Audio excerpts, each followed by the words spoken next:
سلاوی خوای گەورە سڵاوتان لێبێت بەڕێزان باز لە دۆخی سووریا دەکەین دوای ئەوەی کە لە ماوەی نزیکەی دەڕۆژی ڕابردوو شەڕ و پێکدادان هەبوو لە نێوان هێزەکانی هەسەدا و هێزەکانی حکوومەتی سووریا ئەمڕۆ ئاگربەست ڕاگەیەندرا و ڕێکەوتنێکی چواردە خاڵیش واژۆ کراوە لەلایەن سەرۆکی سووریا و سەرۆکی هێزەکانی فەرماندەی هێزەکانی سووریای دموکرات کە چواردە خاڵ لە خۆی دەگرێت کە ئاگربەست دەکەوێتە بواری جێبەجێکردنەوە لە بەرنامەی ڕۆخسە لەسەر ناوڕۆکی بڵێن ئاگربەستەکە دەکەین خاڵەکانی ڕێکەوتنی ئاگربەست و چارەنووسی ئیدارەی خۆبەڕێوەبەر لە ڕۆژاوی کوردستان چی بەسەردێ وایە مکرا ڕێکەوتنێکی نێودوڵەتی و هەرێمایەتی بوو بۆچی وڵاتانی ئەمریکا بڵێن ڕۆژ ئاوا پشتیان لە هەسە دەکرد لە کاتێکا پێشتر لە شەڕی داعش هاوکاری بوون و ئایندەی کورد لە سووریا چی لێ بەسەردێ و کێ ڕۆڵی هەبوو لەم ڕێکەوتنەوەیە ئەم هاتنە پێشەوەی سوپای سووریا هەر کاریگەری دەبێت لەسەر ڕۆژاوی کوردستان یاخو کاریگەری دەبێت لەسەر عێراق و هەرێمی کوردستانیش بۆ قسەکن لە سەرم پرسە دوو میوانمانە یارێک لە بەڕێزان دکتۆر سەلام عەبدولکەریم لە ستۆدیۆ و لاولێرەوە کاک شەرزاد مامە بەڵام بەر لەوەی کە بچین لای میوانەکانمان سەرەتا گرافیکێک دەبینین لەبارەی ناوڕۆکی و چواردە خاڵە بە کورتی دەبینین کە ئەمڕۆ ڕێکەوتین لەسەر کراوە لەلایەن مەزلوم عەبدی و ئەحمەد شەرە و ئێستا ئاگربەست کەوتۆتە بواری جێبەجێکردنەوە فەرموو با بەیەکەوە ببین.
بەڵە بەرەزانەوەی کە بینیتان ناڕۆکی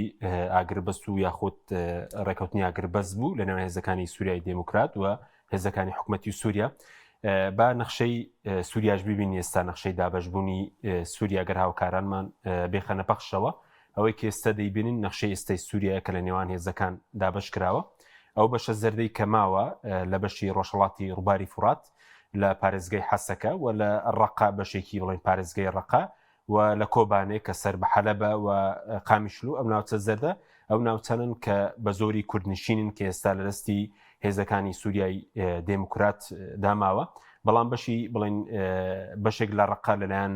هۆزە عارەبەکانەوە کۆنتڕۆڵ کرا لە هەستەدا هەڵگەڕانەوە هۆزە عارەبانە کە پێشتر لە دوای ساڵی 2016 لە شەڕی دژی داعش هەستەدا و ناوچانەی کۆنتڕۆڵ کردبوو بامان شێوە لە دێرە زوور دوای ئەوەی کە هۆزە عارەبەکان هەڵگەڕانەوە بەشێک دەستیان بە سەرکێڵگەنەوتیەکانی ئەو ناوچەیەدا گرت و بە هەمان شێوە پێشتریش لە ناوچەی دێر حافر و بڵین لە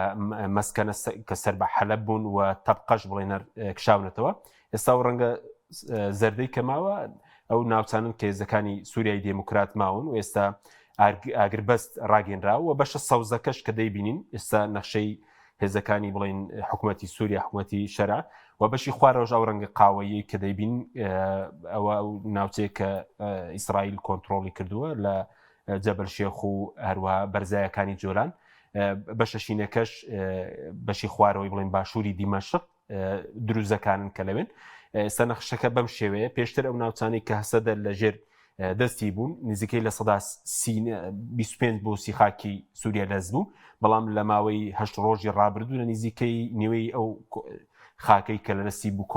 بڵێن لە کۆنتترۆلی دەرچووەوە هێزەکانی حکوومەتی سووریا و بەشێکیش لە وەزە عەرەبەکان گەڕاونەتەوە ئەو ناوچانەوە بە تایبەتی ناوچەکانی بڵێن ڕۆژهەڵاتی فورات ئەو ناوچانەی کە پێشتر هەسەدە تێدا باڵغ بوو ناوچەی زۆر دەوڵەمەندن و بەشی لە بڵێن لە 180 نەوت و غازی سووریا دەکەوێتە ئەو ناوچانە و بە هەمان شێوە ناوچەی زۆر دەوڵەمەندن بە کشتتوکاڵ کە لە 140 ئەو ناوچانێک کە لەبارن بۆ کشتتوکاڵ دەکەوێتە ئەو ناوچانە و بە هەمان شێوە بڵێن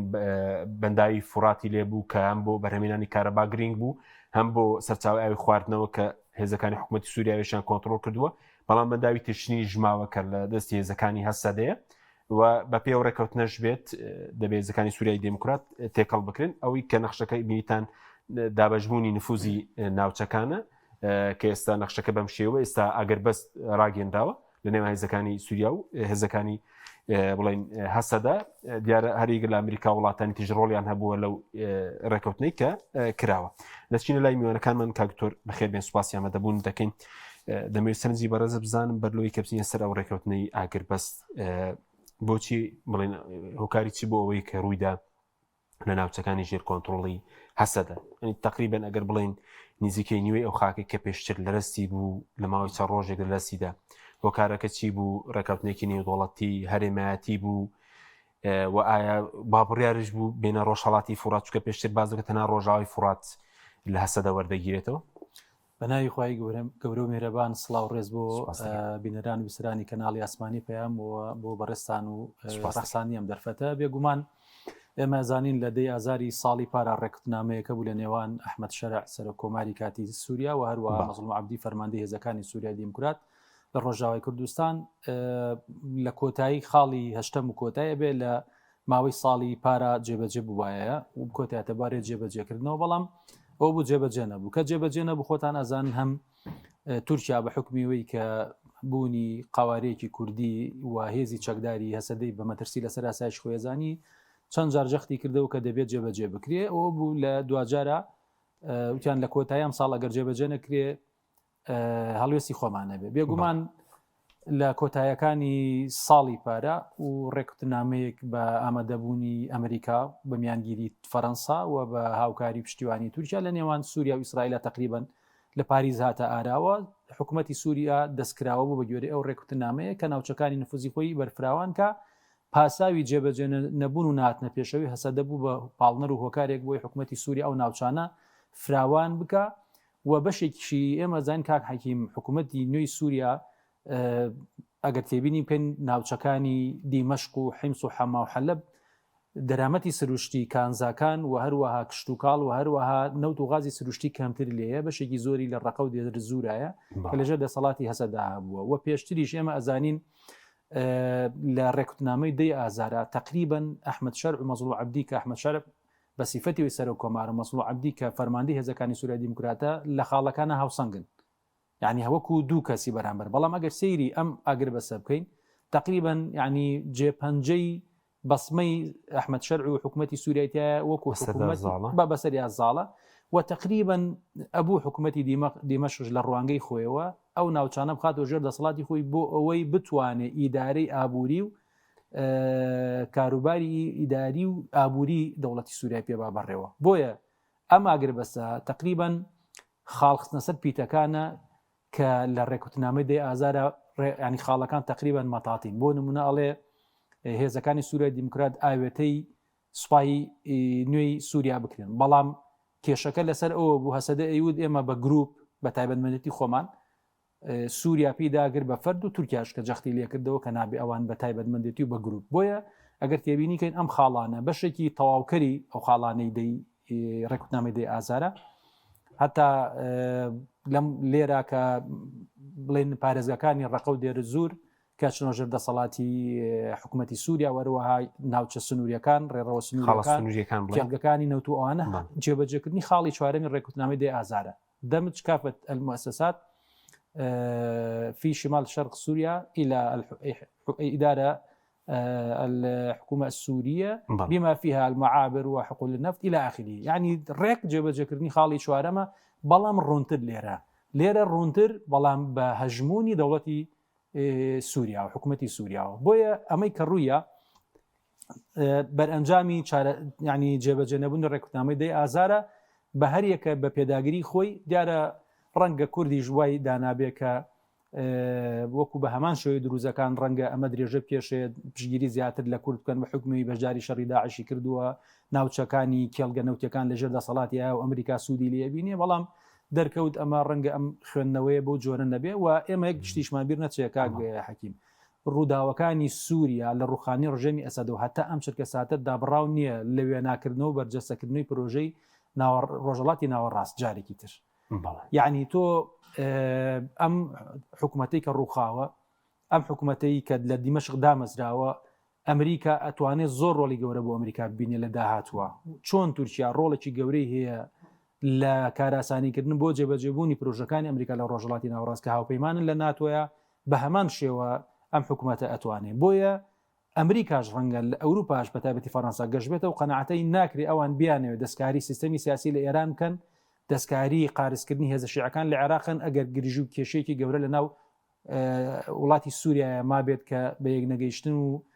ڕێکنەکەوتنی هێزە کوردیەکان و حکوومەتی سووریا کە هەردوو لایەن هێزی چەکداریانێ بۆ خۆ دەزانی پێکدەدانی چەکداری کاریگەری زیاتر لە پێکدادانی سیاسی و ناکۆکی سیاسی. بۆیە داڕشتنەوەی وێناکردنەوەی سووریاش بەشێکە لەو پرۆژە گەورەی کە ئەمریکا و بەرژەوەندی ئەمریکا ئاسایشی ئیسرائیل بەرژەوەندی وڵاتانی ئەوروپا لە پێشینان فەڕەنسا و بەرژەوەندەکانی تورکیا بەشێکی کاک حەکیم تورکیا ئەگەر تێبینی بکەین ناوچی نفوزی زۆر بەکەمی بەدەستەوە مابوو ئەمەش بەشێکە لە وێناکردنەوەی ناوچەی نفوز لە ناو سووریایە ئەگەر تێبینی کەین باشووری سووریا ئیسرائیل لە ژمونی بەسەریا هەیە ئێوێ سووریا بێتە ناو ڕێکوتنامەی ئیبراهیم ئێوێ ڕێڕەوی داود بە باشووری سووریا بچێتەوە بۆ سنووری ئەلبوکەمال و بۆ سەر ڕووباری فورات لەوێ و هەروەها لەم لاشەوە حەسەدە لە ڕۆژەڵاتی ڕووباری فورات هاتووە بۆ ڕۆژاوی ڕووباری فورات حتا وەکو بۆن دێرحافر 40 کیلۆمەتر لە حەلەبە دوورە مەترسی هەبووە کە حەلەب شارێکی بازرگانی دێرینە لەگەڵ حاو سنووری تورکیا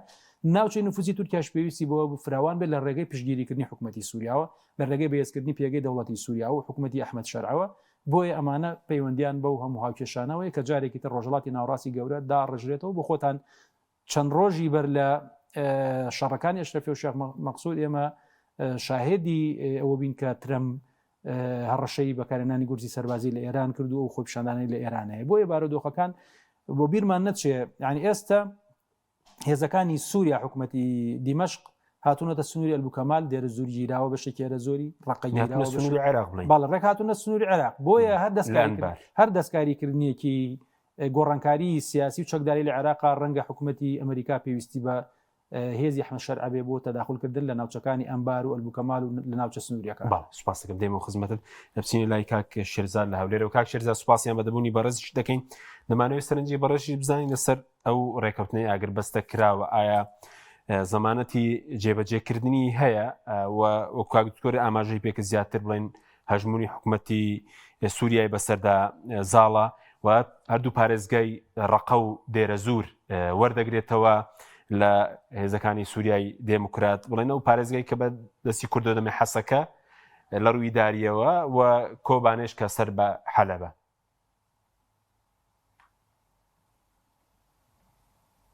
بەڵێ بەناوی خوای گەورە زۆر سوپاسدەوە بۆ ئەو دەرفەتەی سوپاس. ڕاستیەکەی ئێمە کەواز دەبا برێن دۆخی ئێستای سووریای دەکەین بەسەکە لە دۆخی حکومڕانیە بە شرۆڤەکی سیاسیانە مامەڵە دەکەین. باسی تریانی ئەو چەند ڕۆژێ ڕابردوو لە سەرەتای دروستبوونی ئەو کێشەی لە هەردوو گەڕەکی شێخ مەقسوود و ئەشرەفیە کە ڕوویدا ڕاستەکەی ینی جۆرێک لە فەیسبوک و بەرەکی ئیسلامی و بەرەکی بابرێن چەپ و ئەلمانی بەربوونی یەکتری ینی وای لێ هات خەڵک ینی هیچ شتێکی تێنەکەڵانێ ئەو بەرنامەی تو چەند ڕۆژێک زووتر باە تۆزە قورس بوو قسەمان تێدا بکردبایە مەوەستما ینی ئەمە هەمومان کوردین و پێمان خۆشە لە هەر چوار پاچەی کوردستان وە لە شوێنی تریش کورد بە هەموو مافەکانی خۆی بگا وە کوردستەمی لێکراوە وەکوت شایەنی هەموو مافێکی دەستوری و بە دەوڵەتبوونەوە وەرگەلێکی ترەوە بەڵام ئەوەی ڕوودەداتن پێویستە ینی حیزبی سیاسی هێزی عەسکەری کاتێک کە لە بابرێن بەهاری عەرەبیان لە شۆڕشی گەڵان بەشداری دەبێتن بڕوا بخوێنیتەوە سیر بکە پرسیار بکە ڕاوێژکاری سیاسی باشە بۆ خۆی دابنێتن حتا پەیوەندی بە ناوەندە استراتیژیەکان بکاتن. کورد کە لە سووریا دەستی بابرێن بەو حرەکەیە کرد لە پاش خۆپیشاندانەکانەوە سنووری کوردستانی ڕۆژهەڵات یاخود بابرێن کوردنشینەکان لە سووریا دیار بوو. دەوا لەو کاتی کە بابرێن هێزەکانی قەسەدا و کاتی بەنای یەپەگە و یەپەژە دواتر ناویخوانیە گۆڕی هاتنە پێشەوە کاتێک کە سنوورە کوردیەکان کە ئێستا کە ناوی لێ دەنێن برێن باشووری فڕاتەوە ڕقە و دێرەزووریشی تێکەوتووە دەوا لە قامیشلۆ و حەسەکە و کۆبانێ تەجاوز نەکەن ئەو شوێنانەی کورد نییە حتا ئەو پارچەی سەروی تورکیا کە بەجێما ئێستا ناوەکەم لاتەوە بینێ دەبواە کورد خۆی نیێتە ئەوێندەرێ هاوپەیمانە تەکلیفی لێ بکە یا خۆ دەگە ئەو کاتی نیم سەڕێکەوتنەچی لەگەر حکوومەتی سووری هەیە دەوا حکوومەتی سووری بە تەکلیف داوە لە کورد بکاتن وەکو مەهامەک بێبی کا و بیگەڕێتەوە چکۆ جیاوازی وێ لەگەڵ شەڕی داعشی باشووری کوردستان فەرقی ئێمە کە ڕۆیشتن لە بۆ ناوچەکانی بابرێن شنگال و زومار وە کەرکووک و مەخمور و ئەو شوێنانە کە پێشڕەییمان کرد ئەوە ناوچەی جێناکۆکن یعنی دەکرا ئەگەر بابرێن هاوچێشە دەورێکە لۆبی کوردی زیاد بە بەدەستمان بێناوە بەڵام ئەوەی ئێستای سووریا ئەو شوێنانەی کە باسکرا ڕاستەکەی ینی شوێنی تەواوی دەتوانم برێم عەرەب نشین بۆ بەشێکجار زۆریان وە سەرچاوی وزە لەو شوێنانە بووە. بۆیە من 1 ساڵ پێش ئێستاکەوا دەزانم لە بەرنامەی لێرە بەشداری ماکرد لە کەناڵی ترێژ وتم ئێستا فرسەت و مەجالە کورد بڕوە ڕێکەوتنەکەی دەی ئازار جێبەجێ بکاتن و بستە ناو بابرێن جومگەکانی حکوومەتی سووریاوەلەیە بە تەفاومات جێگری سەر و کۆمار بەدەستبینی حالەتێک دروست بکاتن لە هەموو شوێنەکانی ئێستا ببینێتەوە بەڵام بەو پۆست و منسەبانەی لە چوارچێوەی ئەو وڵاتە سووریایی کە داڕژراوە بەڵام کە نەچوون و بازێ فشار و بە حسابی خۆیان بازێ لۆبی دروست کراوە لە 2000 بینیمان ڕاستەکەی پاژەوەی لە مەلەفی عەلەویەکان تەسفێکی کردوەرەگە دروزەکانیش تا حدەک حکومەتەکەی دیمەشق خۆی یەکلا کردەوە ڕووی لە کوردنە سەرەتاش لەکوێوە دەستی پێکرد وستی ڕێکەوتنی هەردوو گەڕەشی ئەشرەفی و شێخ مەقسوود تەطبیق بکە کە کۆمەڵە خاڵک بوو و ئێستاش ئەوان دەڵێن بابرێن خەتای ئەو بابرێن قەسەدەویان حکومەتی کوردی بجێبەجێ نەکرد نیەتەکە ڕاستەوەکو گوتم ئەو شەڕان جێزی تێدا هەیە بەڵام لە ئەسڵدا کە دێ سەر ڕسمی دەوڵەت ئەو وەکو استراتیژی خۆی کار دەکات بۆیە ینی نیەتی حکوومەتی سووری یاخود دیمەشق ئەگە ناوی لێ بنەی نیەتە شەڕەنجێس یاخود دژە کورد یا هەر ناوەشتکەی لێ بنەی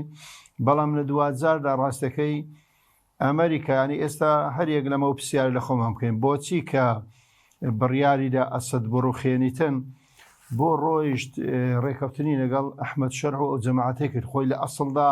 لەژێر تەحالفەکی دەوری محارەبەی و هێزە توندڕەوانەی دەکرد بۆچی ئەو کات نەهات لەگەڵ هێزەکانی قەسەدەکە قوواتی سوورە دیموکراتی کە 134 کوردە ئەوی تری هەموو لە پێکهاتەکان ترە بۆ ئەوی نێنە هەموو سووریای بداتە بەردەستی دەبایە ئەو کات کورد لە معادلەکەی بگاتن ئەو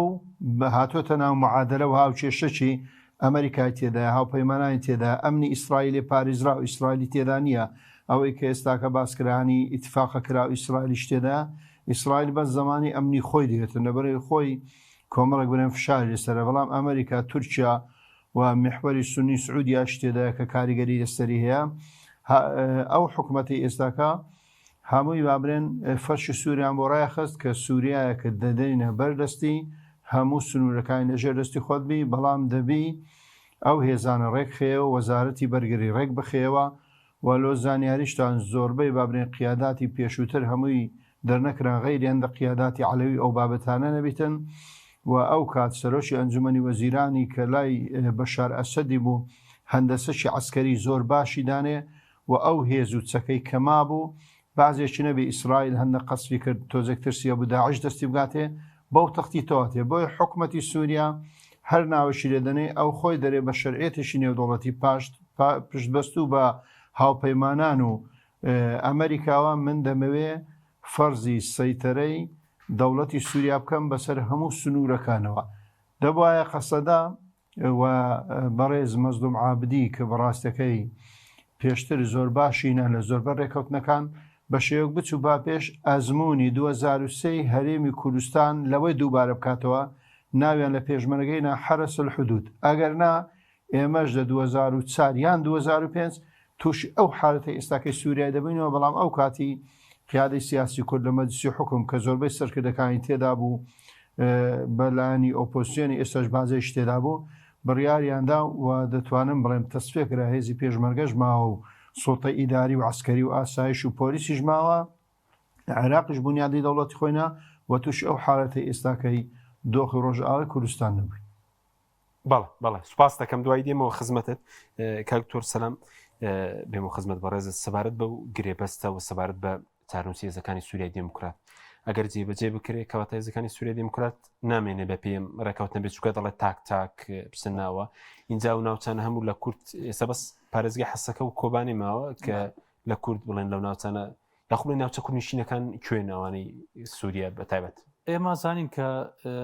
ئەفرین کۆبانی حەسەکەیە خۆی ئەو سێ ناوچە سەرێکی بێتەوە ڕۆژاوای کوردستان ئەفرینەوە خۆتانە زانێشە لەژێر دەسەڵاتی حکوومەتی سووری و پێشتریش تورکیا و ئەوانە بووە بەڵە سەرتا لەژێر دەستی کورد بووە کانتۆنەکان بوو ئەفرین نزیک بوو لە ڕووی گەشتن بە ڕووبەراویەکانەوە تورکیا تەداخلی کرد لە ناوچەی نفوزی رووسیا بوو ڕێکەوت لەگەڵ رووسیا و هاتەوە ناوچان و دواتر کە ئەسەد ڕووخات تەسلیمی حکوومەتی سووری کراوەتەوە سەبارەت بە چارەنووسی هێزەکانی سووریای دموکرات ئێمە ئێستا دکتۆر بوورە بەس ئافرینمان هەیە کە پێشتر ئەوە بڵێن هێزە کوردیەکان لەوێش وە دەرنران من بچ ناوتی کوردی نییە من بەچ تقریبان ناوچەیەکی حدودیە و لە بینی تقریبان نزیکی حەلەبە و لەگەڵ منتیقەی عین عیسا کە بە عەربی پێوترانی ناوچەیەکی ڕەسل عین سەریکانی کوبانیش لەوێ ئەوە تقریبا ناوچەیەکی سنووریە لەو بینەیە و چۆنڵی سنووری نێوان عەفرین و حەلەبە منبەج ینی ئەو لەو ناوچە سنووریە هەیە بەڵام ئەوەی کە تایبەتە بە ئایندەی بڵێن هێزەکانی سووریای دیموکرات و ئێمە پێمان وانە بێ کە ئەم بڵێن دوو ڕۆژە بە تایبەتی ئیتر تقریبا جۆرێک لە دۆخی دەرونی و ئەعلامی بەرامبەر بە کورد کە هاتە ئاراوە کوردی هێشتا وەرەقی تری بەدەستەوە ماوە و هێشتا لە ناو چوارچێوەی پرۆژەی هاوپەیمانی نێودەوڵەتی ئەمریکا و فەڕەنسا و ئەوانە هێشتا ماوە لەبەرەوەی ئەگەر تێبینی بکەین و تا میێوارە کە ڕقە و دێر زۆر ئیتر حکوومەتی سووریا چوو ئەوێ ماکرۆن و پەیوەندی لەگەڵ ئەحمەد شەرع داوای لێ کرد کە پرۆسە سەربازیەکان ڕابگرێ و ئاگر بەست ڕابگەیەنێ دیارە پێشتریش خۆتەزانن تۆمبارەك هاتە هەولێر لەگەڵ مەزلوم عەبدی و مەسعود بارزانی و نوێنەرانی ئەنەکەسە و لەگەڵ ئەوانە هەموو دانیشتن پێکەوە دیارە وەک باسم کرد ئەمە درێژکراوی ڕێکوتنامەکەی پاریسە کە ینی گڵۆپی سەوزەڵ کراوە بە حکوومەتی دیمەشق تا و سنوورانە بڕوە ئایندەی کورد لەوێ ڕەنگە بە جۆرێک من پێشتر و لە کەناڵی ئەنارتی هەفتەی پێشوو و پێشتریش باسم لەوە کرد و هەر بەرەوە پێشچوونێک بە شێوەی فەرمی لە مافی کووردا ڕەنگە بە قارزبوونی ناوچەکانی ناوچە جوگرافیەکانی ژێر دەسەڵاتی بێ بە تایبەتی بە ڕقە و دێرە زوریشەوە لەبەر ئەوە ئێمە چۆن لە 16 ئۆکتۆبەر کاک حەکیم ئێمەیان هێنایەوە بۆ سنوورەکانی خۆمان بە هەمان شێوە ئەوانیشان گێڕایەوە بۆ ئەوێ لەبەر ئەوە تێبینیان کردوە لەبەری حکوومەتی نوێی سووریا حکوومەتێکە خۆیان دامیان کردو کە بڕوقێ یعنی حکوومەتی بەشارە سەدیان کە ڕوخان ئەوان کۆمەکی حکوومەتی نوێی سووریا و ئەحمەد شەرعیان کردو کە بێتە سەر حکوم ئێستا ئەبێ کە مادەم دەوڵەتە ئەبێت دەوڵەت لانی کەم هەژمونی بەسەر بەشێکی زۆر لەو ناوچانە هەبێ و ئەگەر تێبینی پێن ڕێکوتنامەکەی دەی ئازاریش لایانی کوردیش لاری نییە لەوە کە دام و دەستگای حکوومەت بێتەوە ئەو ناوچانە هەتاڵێ ئاوێتەکردنی دام و دەستگاکان هەمووی هەتا ڕێڕەوەکانی سنووریە گومرگیەکان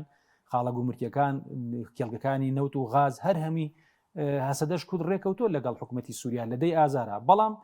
تقریبا ئێستا لەمەی ئەماگربەستەیە وەک چۆن باسم کرد خاڵی خسوودە سەر پیتەکان کە بەو شێوێ هەتا ئێستا ئەوەی کە ئیزافە کراوە ئیدارەی بەڕێوەبردننی کەمپەکانە کەمپ و زیندانیەکانە کە جاران هەسەدە بوو ئێستا بێ هاو بەش بێ و جارێکی تر دام و دەستگای حکوومەت بێتەوە ئەوێ بەس دکتۆر ئێستا کورد وڵەن هیچی بەرەستەوە خۆ ئیدارەی خۆسەر بڵێن وەکو ئیدارەکە کە ناوێن ناو باکوور ڕۆژهەڵاتی سووریا و عەربیان تێدا بەشداری دەکرد ئەوە نەما خۆە ڕقیان لە دەستدا دێرە زوور سەبەز ناوچەی کوردنشین نەماوە حەسەکە و کۆبانێ و ناوچە کوردنشینەکان ماوە وەک باسم کرد هەر بەرە پێشچوونێگە بێ بە خارزکردنی ئەو مانتیقانە کورد بچێتەوە ناوچەکانی خۆی چۆن ئێمە هەتا کەرکوو کە ناوچەیەکی شارێکی کوردستانی و کوردیە کوردستانیە با بڵێن کە هەموو نەتەوەکانی تریدیاژیاوە شارێکی کۆنی کوردستانیە و ئەوان کە زانیا ببێتە مای گرژی و تەوەتر و ئالۆزی زیاتر هاتن خستیان و ژێردەسەڵاتی عێراق جارێکتر لە 16 ئۆکتۆبەرە سەبارەت بە ناوچەکانی ژێردەسەڵاتی هەسەدەش هێنایانەوە بە مەنتیقە کوردیەکان و هەژمونی حکوومەتی سووریان هێنایەوە بۆ سونە ئەنجا جارێکی تر هاتن ئاگربەسیان ڕاگەیان و هەندێک خاڵی شتیا بەڕاستی کاگ حەکیم لەو چواردە خاڵەی ئاگربەسەکە ڕوون نییە ئەگەر بڕیارە هەسەدە و هێزی چەکداری کوردی نەمێنێت بەو شێوێ نەمێنێ بۆ حکوومەتی سووریان دەستکراوە نەکرد لێگەڕن هەتاوەکو حەسەکە و باوکاری ئۆزع شایەر و عەرەبەکان حەسەکە و بچن تا قامشلی ئەوانە خۆ ڕەنگە ڕاستە هەسەدە بەرگری و مقاومەیەکە بەڵام ئەو داعمە زۆرەی کە هەیە ئەو گوڵەپە سەوزەنی و دەوڵەتی بۆی هەڵکراوە ڕەنگە زۆرتر بڕۆشتایە کورد بەرەنگاریە کرد و بەرخودانیە کرد بەڵام هێزەکە ڕەنگە تا ڕادەیە کە بڵێن جۆرێک لە چاون و قاندنی نێودەوڵەتی تیابوو ئەیتوانی بچێتە پێشەوە بۆیە بابەتەکە ئەوەیە هەندێک خاڵماوە تۆ ڕەنگە زیاتر لە ئەنجامی دانیشتنی سە بڕیارە سبێنی ئەحمەد شەرع و مەزلوع عەبدی دانیشتن و وردەکاری نازانین چی نوێتی چۆن بە فشار ڕازی بوونی سە پێشخواستە ڕازی نەبوو تاک بە تاک بچێتە نێو هێزەکانی حکوومەتی سووریا بەزەکە تاک بە تاک ڕۆژوات هەڵبەشان و نییە خودی یەکشت کاک حەکیم ئێمە فراوانخوازی هەسەدە لە ناوچە کوردنشینەکانی خۆی بۆ ڕقە و دێرزور و پەڕینەوە بۆ ئەو بەری ڕووباری بۆ ڕۆژاوای فرات و ئەوانە و من لەدان بۆ چوونەچونەوەی ناو سوپای تورکیا ناو سوپای سووریا بوو بە تاکە کەسی پەیوەندی بۆ بوو لەسەر مێزی گفتوگۆ چەند ئەتوانێت ئەم وەرەقانە بەکار بێنێ بە تایبەتی کە ئەو مەبەستی و چەند جارجەختیان لێکردوەوە سیستەمی ناناوەندی و لامەرکەزیەت و فێدرالی بوو یعنی بەشێکی زۆری پەیوەندی بەوەیەوە ئێستاش ئەگەر تێبینی کوێن ئەم ئۆپراسیۆنانەی چەند ڕۆژی ڕابردوو لە 2 مانگەوە هەتاوەکو ئێستا لە ئەشرەفی و شێخ مەقسوودەوە هەتا ڕقە و دێرزور پەیوەندی بۆ بوو کە حکوومەتی دیمەشق ئەحمەد شەرع کە بێتەوە سەر مێزی گفتوگۆ لەگەڵ مەزلوع عەبدیا بە وەرەقەی بەهێزترەوە بێت بە جوگرافیایەکی فراوانتر بە هێژمەنێک ئێستا لە ڕووی معنویەتی شەوە ئەگەر تێبینی کەن حکوومەتی سووریا ڕەنگە سوپای سووریا معنویەتێکی زیاتری هەبێەوە بەشێکی تریشی ئەو داڕوخانەی لە ناوچەکانی ناوچە کۆمەڵایەتەکانی ژێردەسەڵاتی هەسەدا هەڵگەڕانێ بەشێکی زۆر لە هۆزە عەرەبەکان ئەوەش دیسان معنویەتێکتر بێ بە حکوومەتی سووری کە بێگومان ئەم پەلاماردانە بەبێ هیچ جۆرە ڕێکەوتن و هیچ پلانێکی پێشوەختە نیە بۆیە بابەتەکە پەیوەندی بەوە هەیە ئایا ئەگەر هەسەدە بچێتە ناو حکوومەتی سووریاوە بە فەرد و تاکە کەس ئایا هیچ جۆرە دەستگا و دامەزراوەیەکی سەربازی و چەکداری هەسەدە نەمێنێ پلانەکانی هاوپەیمانی نێودەوڵەتی چی لێ لە مەنتیقەکەیە بەتایبەت لە حەسەکە و لە قامیشلی و لە مەنتیقی کۆبانیا کە ئێمە زای مەنتیقی حەسەکە کەمپی هۆڵی لێ و بەشێکی زۆر لە چەکدارە زینداریکراوەکانی داعشی لێ و دۆسیەکی گرنگە بەلای ئاسایشی و سەربازی تسلیم حکوومەتی سووریەکەن ئەگەر تێبینی لێرەکە کەما دەمەڵێ ئیدارەی مشتێک ئەگەر تێبینی خاڵەکان پێڵێ ئیدارێکی مشتێک بە هاوبەشی پێش بۆ حەسەکەوە بەڵ نە هەر بۆ هەموو زیندانیەکان ئەگەر خاڵەکە بخوێنیتەوە ئەڵێ ئیدارەی مشتەرەکە بێ کە پێشتر هەر هەسەدە بردوتی بەڕێ کەواتە لێرە هەسەدە هەرۆکو تەرەفێک وەکو لایەنێک حسابی بۆ کراوە من بۆیە وتم لە قۆناغی داهاتوو ڕەنگە لە کۆبوونەوەی سبەینی ئەگەر ئەنجام بدەیت لە بنیان مەزلوع عەبدی و ئەحمەد شەرع وردەکاری زیاتر ڕوون بێتەوە لە دانیشتەکانی داهاتووە ڕوونتر بێتەوە ئەگەر هەسەدە نەمێنێ پرسیار لەسەر پرۆژەی هاوپەیمانی نێودەوڵەتی رووسی پرسیار لەسەر ئەجەندای ئیسرائیلەتە ئاراوە کە ئەو ئێوێ ڕێڕەوی داود بە باشووری سووریا بەرێ بۆ ئەلبوکەمال و بۆ ڕووباری فورات کە بەشێکی ئیسرائیل ئیش لەسەر جوڵاندنی کارتەکانی فشار لە ناو سووریاکە کە کورد و دروزەکان و ئەوەیە ئایا ئەگەر کورد بێدەسەڵات بکرێ و بخرێتە ژێر دەسەڵاتی دیمەشقەوە ئەو کاتە بەرژۆندی ئەمان و ئەجەندەکان و کارنە ئەمان چی لێ بۆی ئەگەر تێبینی بکەن کورد وەکو هاوپەیمانی ئەمریکا و ئەوروپا و فەڕەنسا ماوە بەڵام ئەم جارە لە قۆناغێکی لاواسر بەو شێوەیە کە ئەمریکاش داوای کرد کە تۆمبارەك چەند جار وەکو نێردەی ترەمپ هاتە لای مەزلوع عەبدی و کورد داوای کرد بچنە ناو سوپای سووریاوە ئیندیماج بکەن ئاوێتە ببن بەڵام کە نهاتنە پێشەوە دیارە بۆ خودەزانی سووریا و جۆرێک لە سازشی بۆ ئیسرائیل کردو لەم قۆناغە بە چاپۆشین لە هەژمونی ئیسرائیل بەسەر باشووری سووریا بۆ دەستکراوەبوونی بۆ فراوانخوازی جوگرافی و دەستگرتن بەسەر جوگرافیایکی فراوانتری لە ژێر دەسەڵاتی هەسەدە و کووردا بە دەرامەتە سروشتەکانی نەوت و گازی سروشتی سوپاس دەکەم دێمە خزمەت کاک شێرزاد بێمە خزمەت بەڕێز سەبارەت بە وڵاتانی بڵین ڕۆژاوە ئەمریکا بڵین فەڕەنسا وڵاتانی هاوپەیمانی نێودەوڵەتی داعش پێ دوای لەم قۆناغەدا لایەنە کوردەکانیان بەتەنیا جێهێشت یاخود ئەوان لە پێشەوە ڕێکەوتنەوە بوون کە لەم ناوچانە بکشێتەوە یاخود قسە لەسەرەوە دەکە زۆر جار کارتی کورد ینی پرسی کورد وەکو کارتێک بەکاردێن بۆ بەرژەوەندی خۆیان بەڵێ خۆی ڕاستەکەی دەمێکە کورد یان لە پێشتریش وەکو کاتێک بەکارهێنراوە یان وەکو شەڕکەرێکی ئازا لە دوای بابرێن 2016ەوە 2017 وا دەزانم کاتێکە هێشتان ترمپ لەسەر حکومما بوو پێشوازی کرد بە حسابی خۆی لە بەڕێز مەزلوم عابدی بەڵام گۆڕانکارێک کرا لەبەر بابرێن فشاری ئەو کاتی تورکیا بە نوێنەرایەتی کورد بە شێوەیەکی گشتی بەڕێز نێچیروان بارزانیان برد بۆ ئەمریکا و لەوێ ئاوتی ئەو پیاوە لە بەرامبرم دانیشتووە شەڕکەرێکی باشە یعنی ئەوە ئاخر وەصفی بوو لە بۆ بابرێن هیممەت و بەشداری کورد لە شەڕی داعشدا ئەوان لە شوێنی خۆتی بەڵام وڵاتانی نێودەوڵەتی بەتایبەتی هاوپەیمانان و ئەمریکا و بەتایبەتی فەڕەنسا و بەریتانیا شەرچەندە پێیان دەوتێت دوو وڵاتی پیر ئێستا لە جەمسەری هێزدا ئەو وڵاتانە کاک حەجیم چۆن سەیری بابرێن نەخشەکان دەکەن لە هێزال ئەمە لە ناو دابشکردن و وێناکردنی نەخشەی سایکس بیکۆین لە ڕۆژهەڵاتی ناوەڕاست بە تایبەت ئەو وڵاتانێک کە هەنە ئەوە پارێزراوە دوای بابرێن تێپەڕبوونی 100 ساڵ بەسەریدا هەر پارێزرا بوو وا لە نەخشەی نوێی ئێستاکە برێن جیهان بەرە و ژانی لەدایکبوونی سیاسەتێکی نوێی جیهانیە کە تاک جەمسەریە ئەمریکا مبادرەی کرد بە گرتنی سەرۆکی ڤێنزوێلا و بە هاتنە دەرەوە لە 66 معاهدە و دواتر بووە 99 معاهدە و تقریباً اعتیبارێکی بۆ مەجلیسی ئەمن و هیچ شتێک نەهێشتیتەوە لە استراتیژە نوێیەکەشی بە هیچ شێوەیەک باز لە بەزاندنی سنووری وڵاتان و یاخود دابەشکردنی وڵات و یان دروستکردنی کیانێک لە بە هیچ کەسێکی بڕیاری نەداوە ئەوە کە پێی دەگوترێتن شەرق ئەوسەط جەدیدیان ڕۆژهەڵاتی نوێ لەناو ئەو سنوورانەوە سلوکی حکوومەتەکان ئەگەر نەگۆڕدرێتن و یعنی بۆ نمونە ئێستا ئەگەر ئەحمەد شەرا نەچووبە ناو معادلە ئەمنیەی کە زمانی ئەمنی ئیسرائیل بکاتن بە ناوی دروز و عەلەوی و کوردیشیان هاندەدا و بە شێوەک لە شێوەکان دەیان گۆڕی خۆتشتیان دەینا پێشەوە بەڵام لە بۆ دەستکاری سنوور بە هیچ شێوەکی دەستکاری ناکەن کورد پێویستە لەو معادلەی بگاتن یعنی ئەمن زۆر زار بە دەڕێم ئێمەی چاودێری سیاسی یاخود بابرێن ئەکادیمیست دەبواری سیاسی دەکە بە وردی شتەکان دەخوێنینەوە ئەوان بەو چاوێرکە و لەو ڕوانگەوە تەمەشای کێشەی کورد دەکەن بە تایبەتی لە ڕۆژئاوا و لە باشوور ئەو نەخشەرێگانەی کە هەیە گرینگە کورد ئاوێتە بیتن بابرێن لەگەر هاوکێشە نێودەوڵەتەکان یا خود کورد بستە ناو مەعادەرانەی کە ناکرێ ینی بەڕاستی کورد شەڕی هیچ ئایدۆلۆژیایکی بکات لەوەیانەوە زەرر دەکاتن کورد ناکرێ بە متمانەکردن بە هاوپەیمانێتێک یاخود بە ئەمریکا یاخود چوونە سەر وەتەریوەی ئەوروپا دەتوانی یارمەتی بدە ئەوروپا بە هەموو توانای خۆیەوە تا ئێستا نەیتوانیوە هێزی ناتۆ لە دژی رووسیا بەکاربیێتن کە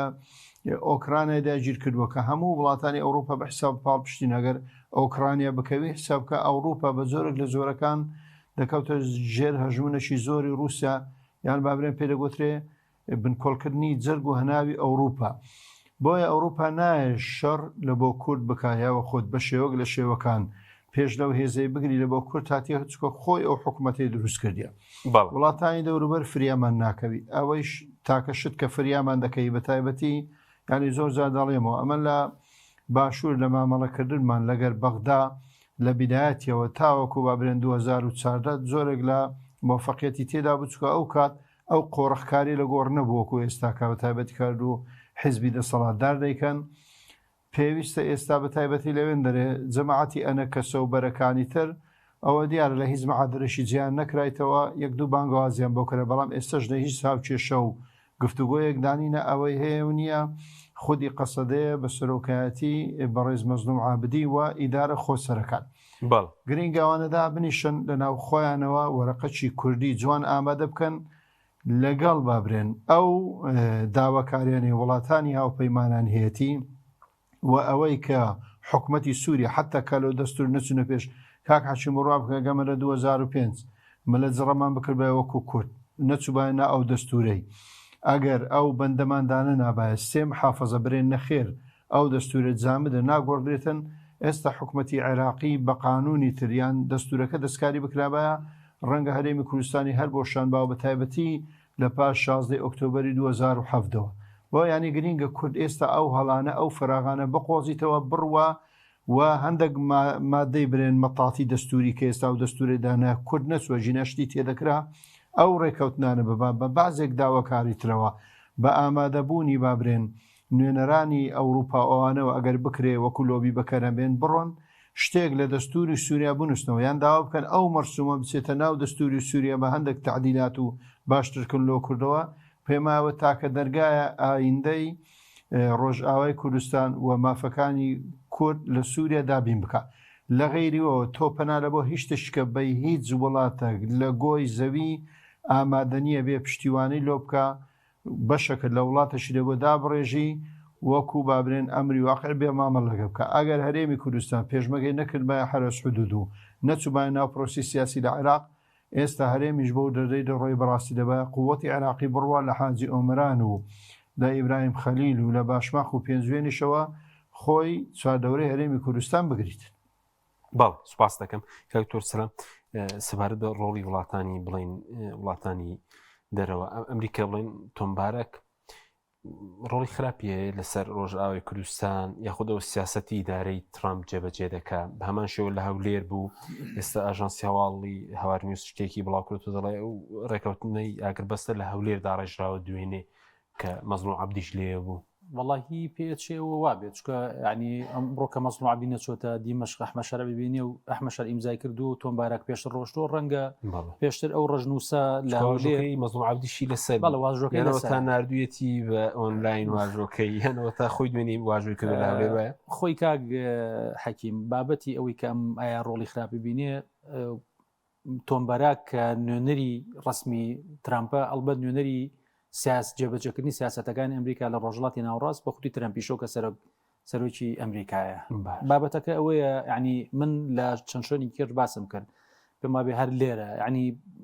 دۆخی سووریا تەنها لە چە پرسی کورد ناوەستێ ڕاستە کورد پێکاتێکی سەرەکیە پرسی کورد پێکاتێکی سەرەکی و ئەو هەرێمەش لە قۆناغی خەمڵی نایە بەڵام ئیتر زۆری پێچێ کەمی پێچێ بە فیدرالی ئەخەمڵێ بە حکمی ذاتی مافی ئۆتۆنۆمی ئەخەمڵێ ئەو هەرێمەش ئەخەمڵێ لە داهاتوە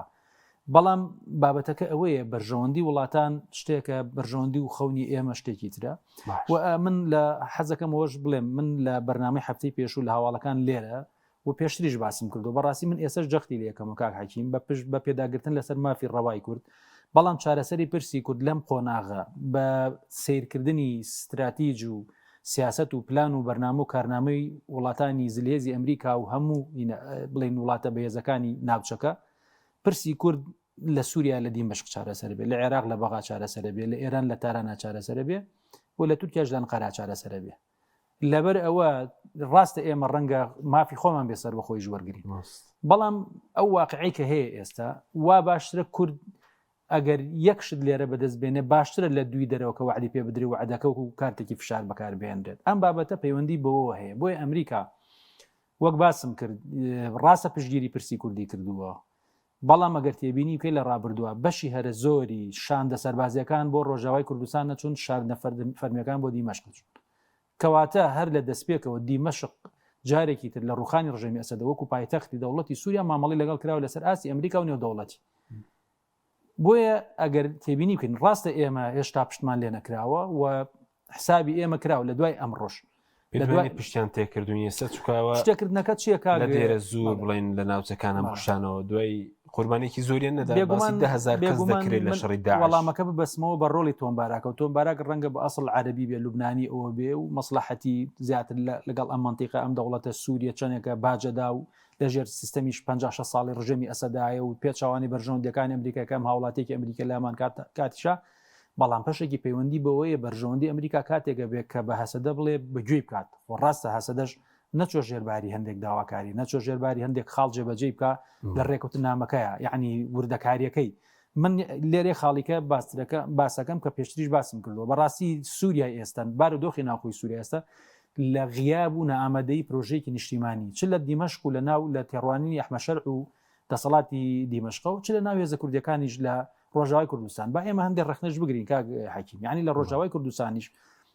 هەتا گوشارەکانی دیمەشق نزیک نەبوونەوە باز لە یەک پارچەی وحدە نەکرا ڕاستە ئێمە سەرنجمان لەسەر ئەنە کەسە هەیە و پێش لە ئیتلافی سووری و لە هەنێشت بوون بەڵام دەرکەوت یعنی دەرکەوت لە دانیشتنەکەی هەولێرە دەرکەوت کە ئەوان ژەبی حسابیان بۆ بکرێنە سەر مێز و لەگەڵ مەزنوع عەبدیە بۆیە کۆمەڵێک نزیکبوونەوە هەبوو لە ساڵی پارە لە دوای ڕوخانی ڕژێمی ئەسەدەوە بەڵام نەبوو بە پرۆژەیەکی نیشتیمانی یەکگرتوو کە هەموو هێزە سیاسیەکان بەشدار بن لە داڕشتنی ئایندەی سیاسی لە ڕۆژاوای کوردستان و مافەکانی کورد بە هەمان شێوەش لە دیمەشقیشا غیابی پرۆژەیەکی نیشتیمانیە کە تۆکو و دەوڵەت و حکوومەت دەبێ ڕوئیات فراوان بێ و حوسڵەت فراوان بێ و بتوانی زیاد لە پرۆژەیەکە دەبێ بۆ چارەسەری ئەو کێشانەی کە هەیە لە سەراسی ناوخۆ بەڵام خۆت ئەزانی ئێستا سووریای ئێستا ینی بۆ بە گۆڕەپانی یەکلاکردنەوەی حساباتی وڵاتانی جیهانی وڵاتانی هەرێمی و سووریا بارمتەشە لە ینی بارمتە هەندێک ئەجندایە لە دەرەوە بەڵام ئەوەی کە تۆم باراک ئایا ڕۆڵی خراپە بینێ ئەو بەرژەوەندی ئەمریکا ڕەنگە بەرژەوەندی ئەمریکا لەم چرکە ساتە بەو شێوەیە بێ کە ناوچەکانی دەسەڵاتی حکوومەتی دیمەشق فراوان بکرێت چکۆوان ئەو حکوومەتیان ڕوخاندو یانم حکوومەتێکی بەهێز بێ زاڵ بێ و دەسەڵاتی کوردیش ببنەوە سنوورانەی کە پێشتر لێبوون و قبولیان ڕازیانکەن بە هەندێک لەو مەرجانەی کە لاگر بەستەکە هاتووە و هەندێک شتی تریش ڕەنگە لە داهاتوە ڕوونتر بێتەوە باشە بەس ئەوەی کە بەڕێزت باست کرد منی مەترسیە لەسەر عێراقاتنی و هێزان چکە سەمقتە سەدریش پامێکی بڵاو کردوتە دەڵایەوەی کە لە سووریا ڕوودەدات نابێت بە ساویت کەی مامەڵی لەگەڵا بکرێت داوا لە هێزەکانی دەڵی باکووری عێراق دەکەم پاساو نەدەن بە تیرۆر بۆ دەستدرێژی بۆ سەرخاکی عێراق پێویستە دەست بەجێ هێزی زۆر ڕەوانەی دەواازەکان بکرێ تێدا ینی باڵێ بێگومان کاک حەکیم دەستکاریکردنی سووریا ئەگەر تێبینیکەن لە 7 ئۆکتۆبرەوە بۆ لوبناان بۆ سووریا ئێران درا لە ئێران وایە عێراقیش ماوەتەوە عێراقیش پێشتر گروپە چەکدارەکان شیعە بەشێکیان خۆیان ڕایانگەیاندەوە کە لەسەر بنکەی ئەین عەسەد و لەسەر بەرژەوەندەکانی ئیسرائیل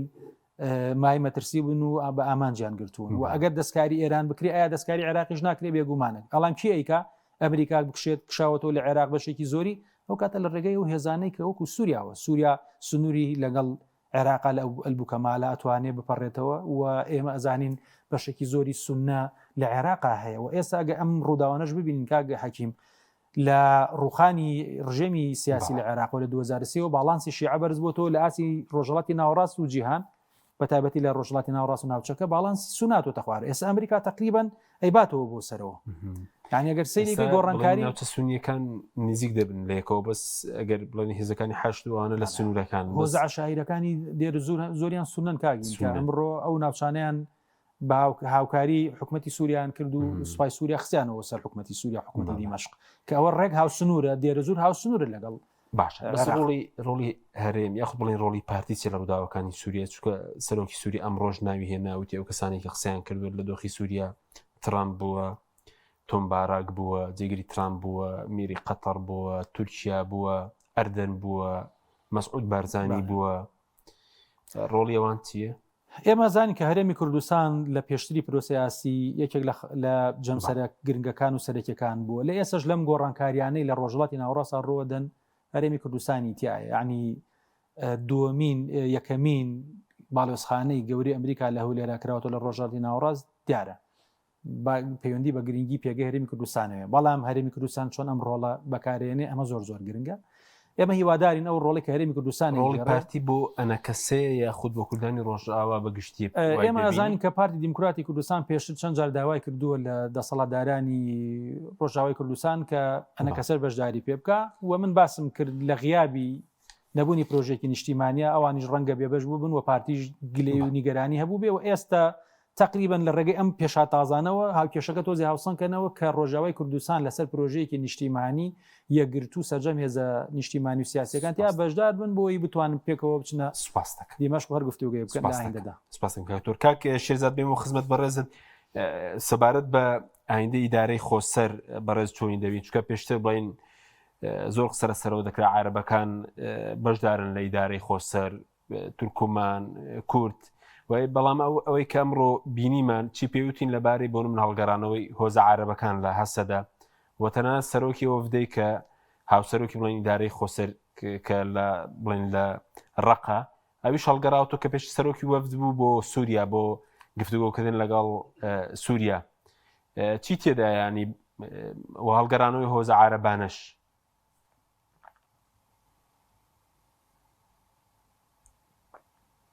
بەڵێ خۆی زانی چۆنە وەختێک کە خۆپشاندانەکان ڕوویدا لە سووریا پاشتریش داعش بە فرسەتی گرت کە دەوڵە ئیسلامی لە عێراق و شام ڕاگەیاند ئەو کات هۆزە عەرەبەکانی ئەوخۆ تورکمان یان هەر پارچێکی تر خواخوای بۆ کەسێک بێتن بەرگەری لێ بکات ئەو کات دەست پێشخەریە کرا و کە چەکدارانی کورد هاتنە ژوورەوە ئەو شوێنانەیان پاراست و زۆرێک بابرێن لە نیم سەڕێکەوتنی شە بوو ینی سووریا حکوومەتی ئەو کاتی لە بینیوەی کە خەڵک دەستی بەسەدا بگری و شەڕی داعش دروست بوو ڕێگەیدا و دەست نەرمی کرد لەو بابەتانە و ئەو شوێنانە دوور بوون لە دیمەشق ئەو کاتیانی حەلب کێشەی لەسەر بوو شوێنی تر کێشەی لەسەر بوو دەسەڵاتەکان بەو شێوازەی نەبوو جێی خۆیان کردبەوە بەڵام موئەقەت بوو بۆیە ئێستا کە یانی بابرێن هەڵگەڕانەوەی هۆزە عەرەبەکانیە و خود تورکمان داوای شتێکی تر بکاتن یان ئەرمەن و لایەنەکانی ترەوە چکۆ بابرێن قەسەدە لە 9 پێکاتەی پێکدێ یاخود لە 6 پێکاتەی سەرکی پێکدێتن ئەوە پێدەگوێتێ حاڵەتەکی نۆرمال چکە ئێستا دەوڵەت هەیە ئەو دەوڵەتە دەیەوێ دەسەڵاتی خۆی بەسەر هەموو سنوورەکاندا بسەپێنێتن بەو شێوازەی کە هەیە ئەمری واقع بەو شێوازەی وەکو گوتمەگە خوێندنەوەکی سیاسیانەی لەوە بکەی بۆی بتێ جێگەی خۆتی بکەیەوە گەلی کورد یعنی ناسۆری زۆری چێشتیە لە بەتایبەتی ڕۆژئاوای کوردستان تەنانەت هەوی نەبووە مافی خوێندنی نەبووە و زۆر جار بابرێن جینۆساید کرا لەوێن دەرەوە خەڵکێکی زۆری شار بەدەرکرایە ئەو هەموو هێزەی بەتایبەتی کە لە وڵاتانی ئەوروپا و بەشێکیان ئەو کالیانی لەگەر جەور و ستەمی تورکی بەڵام چوین لەوێن دەرە لە تورکیا جێخۆیان کردیتەوە بەشێکیان کە لە باشوور بینێ لە بازە شوێن جێخۆیان کردیتەوە ئەوە معاناتێکی یەکجار زۆر بووە قسەکەیمە ڕێک لەسەر ئەوەیە ئەو نەخشەی ئێستا کە داڕێژراوە و بەتایبەتی ینی بابرێن تۆمباراک یان تۆماس بارەک هاتووە نەخشەی پێە ئەو نەخشەیە دەتوانم بڵێم لەو هاوپەیمانێک کە لە دژی داعش داهاتوە جات چەندی هەریەکە و چکە لە سیستەمی بابرێن نظامی ئەمریکا و جەمسەری هێزەکان هاوپەیمانی هەریەکە و ئەو نفوزەکەیەتی قسەی خۆی تێدا بکە بە خاڵبەندیە مەشوەرەتی بە هەر هەماکردنیە و ئەمنی ئیسرائیلشی تێدا پاراستەیە ئەو هاتووە سیغەکەی نەقل کردووە وستی بڕواتن ینی ڕاستەوخۆ لە ڕێی وەفدە عەسکەریەکانەوە فەزاعی بخۆڵقێنی لەوێەوە ئیمزای شتەکان کە یاخود مەرجەکانیان پێبرێ بینیم و ئاهل نییە وەکو پێویست وە بازێک بابرێن پەیوەندیش دەلایەن سەرکردەکانی هەرێمی کوردستان وەکو حیزب و وەکو حکوومەت کرابوو بۆی لە بابرێن ڕۆژ ئاوا تۆزەگە و حاڵەتەکەی هەیە لەو پشەوەی کەم بکرێتەوە بۆیە تۆمباراک هەولێری بە پێویست زانی هات لەوێن دەرێ هەموو شتەکانی یەکلا کردەوە نەچوونی ئەمڕۆکەی بابرێن بەڕێز مەزلوم عامودی لە بۆ دیمەشق و بەتەنیا کە ئەحمەد شەرع ئەو ڕێکەوتنەی ئیمزا کرد لەبەر تەشەنوجات بوو ینی بابرێن لە دیمەشقۆ پلانی هێرشکردن دادەندرێ پلانێک دادەندرێ کە خوێنی خەڵکی تێدا دەڕژێتن و لە بابرێن ڕۆژ ئاواشەوە ڕاستەکەی وا هێرش دەکرێتن لەوێ بابرێن خەرق دەکرێت بە درۆنە بە دانانەوەی بۆ سەیە لەو حاڵەتەی نەدەکرا بابرێن وەفدی کوردی یا خود بەڕێز مەزلوم عابدی بستە دیمەشق و ئەو شتەی ئیمزا بکە دیمەنەکە ناشرین بوو بۆیە سیغەکەوە بابرێن نەقل کرا تۆماس بارەک شتەکانی یەکلا کردبەوە ئیمزای لێسەر کردبوو و لە دوازاریش خۆی پێویستی بە مەرسومەکی هەبوو ینی دوای ئەوەی کە هەردوو لا ئیمزاشیان دەکرد بەڵام دەبوایە وەکو سەرۆکی کۆماری سووریا دەبووە ئەحمەد شەرع مەرسومەش پێ دەکا ئیمزا مەرسومەکەی کردە یەک پاکێج و ڕایگەیان بۆی ئەو حاڵەتە گرینگە وەکو گوتم بقۆزرێتەوە کورد ئێستەش نەچوە بچی شوێنە کوردیەکان لەو کورد دەمینێتەوە بەڵام دەبی ناو لە قەسەدەی بندرێتن قوات ینی بابرێ قووە سوورە دیموقراتیە بستە ناو جێیش لە وەزارەتی دیفاع و وەزارەتی ناخۆ وەکو خۆی دەمینێتەوە سنوورەکانی نێ بەدەست دەمینێتن بەڵام ئیدارێکی عەسکەری و ئەمنی سەر بە دیمەشق دەبی ئەو کات لە ڕووی ئیداریشەوە و ئیدارەی خۆسەری ئێستاکە هەیە تەنها ینی هەر خۆی قەسەدە نەفەرەکان دیاری دەکات بەڵام مەرسومە جمهوریەکان لە دیمەشقەوە دەردەچیتن بۆی هەیمەنەی دەوڵەت دیار بێتن لە ڕووی ئەو واقعی لە ڕۆژهەڵاتی ناوەڕاستە باشە کاک شێزا بە کورتی بێ سەبارەت بە کورد ینی پێ دوای لەم قۆناغە ینی هەم بتوانێت پارێزگاری لە ناوچە کوردیەکانی خۆی بکە دوایش بەرپرسیارەتی بڵێن لە وەزارەتی بەرگری لە حکوومەتی سووریا ئەگەر دەستوریش بەم زوانە بنووسرێتەوە دان بە مافی سیاسی و ڕۆشنبیری کووردا دەنرێت چکە مەرسومەکە زیاتر بڵێن تایبەت و مافی کولتوری و ڕۆشنبیری و پەروەردەیی دان بە مافی سیاسیشدا دەنرێ بەڵێ ئەمن ینی کە دەڕێم لێرەوەکو شرۆڤەکارم دەبی ئەمە بابرێن ئەکادمیە قسە لە شتەکەی بکەین وەکو گوتم ئەمڕۆ کاگەل لە ڕۆژ ئاوای کوردستان دەوڵەت دروست باە و عالەمی کوردستان لێن دەرێ بچێنرابە خۆم یەکەمین کەسم ئامادەم بە مشەوەش بچم بەرگری بکەم بەڵام وەکو خوێندنەوەشی گوتم سیاسیانی ئەکادمی لە بۆ بکەین خۆی لە ڕێکەوتنەکەشدا هەیە دەرێ دێرە زۆر و ڕقا کە ئەو شوێنانە ئەغڵەبی بابرێن عەرەبن و وەلەو شوێنانە کە لە نەخشەی کوردنشین دانینە بەشش کوردی تێدایە لەو شوێنانە دەڵێ هێزەکانی سووریا دەستنەوێن دەرێ پارێزگاری حەسەکە دەرێ دوای دیاریکردنی کەسێک ئێمە لە دیمەشقەوە مەرسومەشی لەوە دیاری دەکەن بۆی ئەمە وەکو دیمەشق بە پارێزگاری خۆمان بزانین هەموو مافە ئیداری و دارایی و بەڕێوەبردنەکی یەکسانی لە ناو سووریا ئەوەی کە بەخۆی وەکو بابرێن مەرسومدانە دەیەوێت کاری لەگەڵ بکە وە باز دەبابرێن هێزەکانی قەسەدەش ئەوەی کە پێدەگوتێ شەڕوان و پێشمەرگان لە ناو وەزارەتی بەرگری ئەوی تریش کە ناوی ئاسایشی ناوخۆیە لە ناو وەزارەتی ناوخۆ وەکو بابرێن ئەمن و ئەمنی تایبەت و ئاسایش وانە جێگەی دەکاتەوە و ئیدارە خۆسەرەکانیش وەکو بابرێن ئەنجومەنەکانی پارێزگاکان بەڵێ هەمووی جێ دەکرێتەوە مافی کورد یەکەمین جێ دەکرێتەوە قەسەدا جێ دەکرێتەوە و ئەو هێزانەی وەکو ئاسایشی شەنە ئەوانش هەرجیان دەکرێتەوە و ئەو سنوورانش پارێزراو دەبن بەڵام بابرێن لە ڕووی دەوڵەتداریەوە دەبێ ڕسمەکە بگۆڕدرێتن نابی دەوڵە لە ناو دەوڵە بیتن ینی باسەکە لەوەیدا وەکو هەرێمی کوردستان ژانەوەی ئێستا هەرێمی کوردستان لە هەزار ئەمری واقعە ئەگەر کورد لێرەش بەخۆی دابچیتەوە دەبی بازێک شتەیە بیکاتن نەچیتە بابرێن سەر ئەو قالبەی کە بە دەفعک و بەدەست دە پشتدانەکەەوە بڵێ پاڵ پشتێکم یا خود لۆ بێکم لە فلان شوێنی هەیە ئەوان ئەو خاڵانە جێبەجێکان بەڵێ مافەکی تۆکمە ڕۆژئاوایکی تۆکمە دروست دەبیتن و کورد بە هەموو مافەکانی خۆی دەگاتن لەوەی کە هەیە ئەو بەشداریکردە بڵێن لۆمان لە دەستور جێبەجێکەن پێم وایە کۆتایی پێدەچکە کورد نەچوو لە دەستور بەشدار بیتن لەبەر هەندێک ئەو خاڵانە لەوێندەری نەنووسراینەوە بەڵ سوپاس دەکەم کاکشێزەکە تۆر کاتمان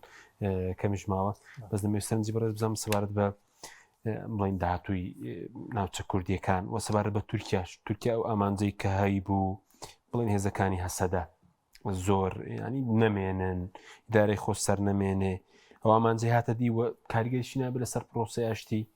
لە تورکیا لە بینی پارتیکرێکارانی کوردستان و تورکیا پێم وابێ پرۆسیاشی تۆ زێسە سست بووە هەتا عەبدوڵڵا ئۆجەلانیش لەسەر ئەم گرژانەی ناو سووریا داوای کرد کە بەڕێگەی گفتوگۆ و چارەسەرکرێ بابەتەکەوێت تورکیا تا ڕادێکی زۆر لەم دەڕۆژایە بەرژەوندیەکانی و ئاسایشی نەتەوەی زۆر دەستە بەر بووە و ئەوەی ئەو ئەیویست قارسکردنی ناوچەکانی نفوزی دەسەڵاتی هەسەدە دوورکەوتنەوەی لە منتیقەکانی حەلەب هەروەها پەڕینەوە بۆ ئەوەری ڕووباری فرات بۆ ڕقە و دێرە زۆر ئەوانە بەشێکی زۆری و ئێساش ئەوی تری کە ئەمێنێتەوە بەڕاستی کەوتو سەر ئایندەی کورد ئایندەیەکی ناومێتکارانە نییە لەوێ و ئیداری خۆسەر ڕەنگە بمێنێتەوە بەڵام بە زیاتر هەژمونی حکوومەتی سووری بەسەریا و ئەگەر تێبینیش پێن کاک حەکیم کورد لەوێ نەیوتووە من سەر بەخۆوە بم هەتا ئەگەر تێبینی خاڵەکانی دێ ئازارکەی ئەوان عەلەمی سووریان هەڵکردو ئەڵێن ئێمە لە چوارچەوەی سووریا یەکگرتووە ئەمێنینەوە نامانەوێ سەر بەخۆ بین پێچوانەی دروزەکان بەڵام تایبەتمەندەتی خۆمان نەبێ وەک باسم کرد ئەم ئەگر بەسە ئەم خاڵانە کە زۆر شتی تایە ڕوونە لەوەی دەی ئازار ڕێکوتنەی دەی ئازار تقریباً تەواوکەری ئەوەیە بەڵام بە هەژمونی زیاتری حکوومەتی سووریا و هەتا ئەگەر تێبینی بکەین ئەمە تقریباً بە ڕسمیکردنی دامودەستگەکانی ڕۆژاوای کوردستان لە چوارچەوەی حکوومەتی سووریایە کە کورد خۆی داوایە کرد فەرمانبەرەکانی موچیان پێ بدرێ بێ بە ڕسمی ئەگەر تێبینی خاڵەکانی ئەگەر بەسەگەکەی وەکو مامۆساژ باسی کرد مثلەن هێزی چەکدار ئەچێتە ناو سوپا باشە هێزی ئاسایشی ناخۆچێتە ناو وەزارەتی ناوخۆ و دامودەستگەکانی پۆلیس و ئەوی کە ئاسایش و ئەو بوارانەی ترە تقریبا دامودەستگاکان کە لە خاڵی چواری ڕێکوتنەوەی ئازار ناوچە سنووریەکان و گومرک و کێڵگەینەوت و ئەوانە دەمج بکرێ و کردە ژێر دەسەڵاتی حکوومەتی سووری و داهاتەکەی بەشێکی بگەڕێنرێتەوە ینی هەموو ئەم شتانە تقریبا ئاماژەیە بۆ ڕاستە ناوچەی جوگرافی سنووری دەسەڵاتی کورد کەمتر کراوەتەوە بەڵام هێشتا کورد وەکو واقعی سیاسی وەکو واقعی حکومڕانی لەوێ ماوە و وەکوتم ڕەنگە لەم قۆناغا مافە کولتوریەکان و مافی ئۆتۆنمی ئەوە بێتە ئاراوە لە داهاتوو ئەگەر ڕوودا و پێشاتی تر نێتە ئاراوە و ئێمە ئەوەشمان بیر نەچێت کاک حەکیم بەراوردی باشووری کوردستان لەگەڵ ڕۆژاوی کوردستان ڕەنگە فەرقی هەبێ باشووری کوردستان لە زم چوارچەوەی عێراق و سنووری ئێرانایە بەڵام ڕۆژاوای کوردستان لە سنووری تورکیایە کە تورکیا هاوپەیمانێکی گەوری ئەمریکایە و هەژمونی خۆی زیاتر ئێوە لە ناوچەکە بسەپێنێ بۆیە ئایندەی کورد بەڵام ئەوە ژێ پێویستە کورد ئەمەکو ئامۆژگاری نەبێ پێویستی بە خۆداچوونەوەیە بەڕاستی پێویستی بەوەی هەڵێن کرد لەوەی کە لەگەڵ عارەبەکان بەشداری زۆریان پێکردن لە بە ناوی دارەی خۆسەر سەرەوە زۆر دەکرا و ئەزمونە زۆر سەرکەوت و یەکەم کەس بوون هەوز عارەبەکانیان لێڵگەڕایەوە خۆی دەرکە و کاک حەکیم ئێمە هێشتا کاریگەری نەتەوایەتی هی خێڵایەتیش ماوە هۆزایەتیش ماوە یعنی ئەمە ئەو نموزەجەی کە هەسەدە و کورد پێشکەشی کرد شتێکی جوان بوو لە ڕووی ئەوەی کە ئەگەر کورد و عەرەب و سریان و چەرکەس و ئەوانە لە ئیدارەی بەڕێوەبردننی ناوچەکانی خۆیانە بەشدار بن بەڵام دەرکەوت هێشتا تێزی نەتەوەیی هەتا تێزی خێڵایە هۆزایەتیش کاریگەری ماوە لە ڕۆژهڵاتی ناوەڕاست و لە ناوچەکەیە بۆیە ئەوانش پێویستی بەوە هەیە کە کورد دووبارە پێداچوونەوە بەم تێزایە بکات لەبەرەوە دەرکەوت لە بچووکترین ڕوبەڕووبوونەوە لەگەڵ حکوومەتی سووریای ئەوان وەکو شانەی نووسست و تابووری پێنجەم پشتیان کردە هەسەدە کە لە سەردەمی داعشە پاراستە بوونی هاوپەیمانیان بوون هاوکاریان کردبوون بۆ ئەمانەمی پێویستی بە خۆداچوونەوەی ئیتر ڕەنگە هەیە شتی تریشە بە ئێمە لێرەوە دوورین لەوێ نەزانین چی ڕوویداوە بەڵام ئەوە هەیە کە کوردیش پێویستی بە پێداچوونەوە بۆ تێزا هەیە کە چکە کاریگەری نەتەوەی و نەتەوەپەرستی و ئینتیما بۆ نەتەوە ماوە و هەروە بۆ خێڵایەتیش ماوە باش بەس کاکتۆرۆکو دوپساژ لێرەش دابەشبوونێک هەبوو ینی ئەگەر ڕخنەیەک بگری لە هێزەکانی سووریای دموکرات خەڵکێکی زۆر تەخوینت دەکەن یاخود ینی بە هەمان شێوەی ئاراستەیەکی تریشە بوو ینی لەبارەی حکوومەتی سووریاوە ئەو دابەشبوونە زۆر خراپ نەبوو زۆر تێپەڕاندن نەبوو وەڵای ئێمە کاک حەکیم نەک لەم ڕووداوە لە هەموو ڕووداوەکانی ترا لە غەزە لە لوبنان لە هەرچی ڕۆدا ئێمە بەرەبینە یەکتری لە باشووری کوردستان من حورمەتمێ بەشێکی زۆری نەشارەزاییە من لە سوسیال میدیای خۆشم لە فەیسبوک باسم کردجارێ ئەمە پەیوەندی بە ئیسلامەوە نییە ئێمە بەڕاستی لە ناو جیهانی ئیسلامیە لە ناو نەتەوە سەردەستەکانە کێشەمان لەگەڵ تێڕوانینێکایە کە ڕەنگە بارگاوی بێ بە تێڕوانینی ئیسلامی و بەکارهێنانی ئیسلام بێ بۆ بەرژەوەندی خۆی ئەجینا ئیسلام وەکو خۆی جێبەجێ بکرێ کەس پێویستی بەوە نێدەوڵەتی کەس نەتەوەی سەردەست نییە کەس نەتەوەی سەردەست نییە مەگوێرێ و لە قورآن و لە فەرمودایە هاتووە بابەتەکە ژۆیە بەڕاستی ئێمە وەکو هاوسۆزی لەسەر بنەمای حەق نەک پشتیوانی نەتەوەکەی خۆمان واجبە پشتیوانی هەر مرۆڤێکی ستەم لێکراو لەسەر بنەمای ئەو فەرمودەی کە پێغەمبەر دوردی خوای لەسەر بفەرمێ ئونصر ئەخاکە ظالما ئەو مەظلوما لەسەر حەق بوو پشتگیری بکە لەسەر ستەم بوو دەستی بگرە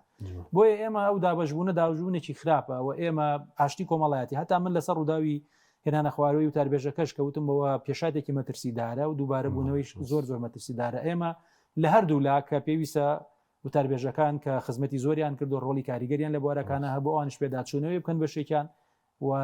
نەبن بەم کێشە بۆ بەشێکی زۆری وتاربێژە بە ڕێزەکان و ئەو خەڵکەش بەڕاستی خۆتۆ وتاربێژێک جاری وایە بەس پێغەمبەر ینی معسووم و هەڵە ناکە هەمومان ئینسانی ڕەنگە ئەویش تێڕوانینێکی هەبێ واقعی نەبێت لە هەندێک شتا نەیپێکێ یا خاونی ڕای خۆی بێت بە گفتوگۆ بە تێگەیشتن بەڵام ئەوەژێ ئێمە نەتەوەی کورد بەڕاستی زوڵ مستەمێکی زۆرمان دەکرێت لە پارچەکان و پێویستە ئەم تێڕوانینە لەژێر کاریگەری سۆزی ئاینی بێنێتە دەرەوە واقعبینی لەسەر بنەمای حەق لەکوێ ئەم نەتەوەی ئێمە لە هەر پارچێک لەسەر حەق پشگیری بکەین لەکوێ لەسەر ناحەقە دەستی بگرین و پێی بڵێن تۆ ناحەقی سوپاس دەکەین کاک تۆ سەلام دوکەریم لە ستۆدیو هەروە لاولێرەوە کاک شێرزاد مامە سوپاسی جەنابیشت دەکەین سوپاس بە بینەرانی بەڕای سوپاس باوکاران خواتان لەگەڵ